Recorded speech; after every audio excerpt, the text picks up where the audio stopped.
সূরাটির শুরুতে আল্লাহ প্রত্যেকটি মানুষকে একটি শক্তিশালী প্রশ্ন জিজ্ঞেস করছেন।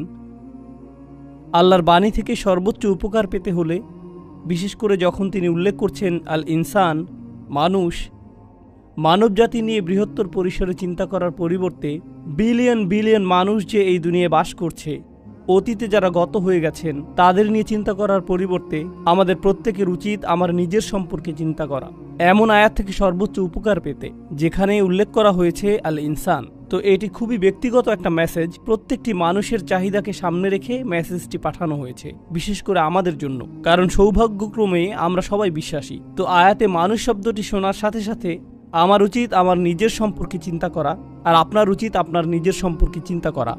হাল আতা আলাল ইনসানি হাইনুম মিনাদ দাহরি লাম ইয়াকুন শাইআম মাযকুরা। মানুষের উপর কি এমন একটা সময় অতিবাহিত হয়নি সময়ের সীমাহীন সমুদ্র থেকে, আদ-দাহর, সময়ের সীমাহীন সমুদ্র থেকে এমন একটা ছোট্ট সময় কি অতিবাহিত হয়নি যখন মানুষ এমন কিছু ছিল না যা নিয়ে কথা বলার মতো অবস্থা ছিল না, যার কথা উল্লেখ করার যোগ্য ছিল না, এবং এই অর্থটাও সে স্মরণযোগ্য কোনো বস্তু ছিল না। আল্লাহ আপনাকে আমাকে খুবই সহজ একটা প্রশ্ন করেছেন, এমন একটা সময় কি অতিবাহিত হয়নি যখন কেউ তোমার কথা মনে করতো না? এমন একটা সময় কি ছিল না যখন কেউ তোমার ব্যাপারে কিছু বলতো না?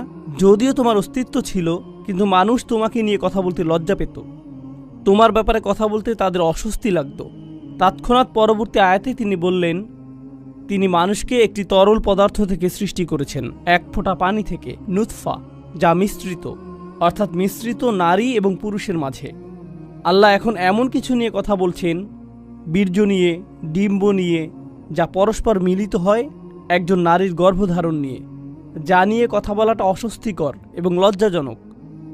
তাই এটা এমন কিছু নয় যা নিয়ে আপনি হামেশাই কথা বলেন, এমন কিছু নয় যা নিয়ে নিঃসংকোচে কথা বলেন। আগের আয়াতে আল্লাহ ইতিমধ্যে বলেছেন, তোমার অবস্থা একসময় এমন ছিল যা উল্লেখ করার যোগ্য ছিল না, যা স্মরণযোগ্য ছিল না। এই আয়াতে কয়েক স্তরের অর্থ রয়েছে। আমি কয়েকটি স্তর আমার জন্য এবং আপনাদের সবার জন্য খোলাসা করে তুলে ধরতে চাই। মহাবিশ্ব, বস্তুগত বিশ্বকে আমরা যেভাবে জানি, পদার্থবিজ্ঞানীরা আমাদেরকে বলছেন এটি 13.9 বিলিয়ন বছর যাবৎ বর্তমান আছে, আর এই গ্রহটি সম্ভবত 4 বা 5 বিলিয়ন বছর যাবৎ টিকে আছে, অর্থাৎ এই গ্রহের গঠনকাল।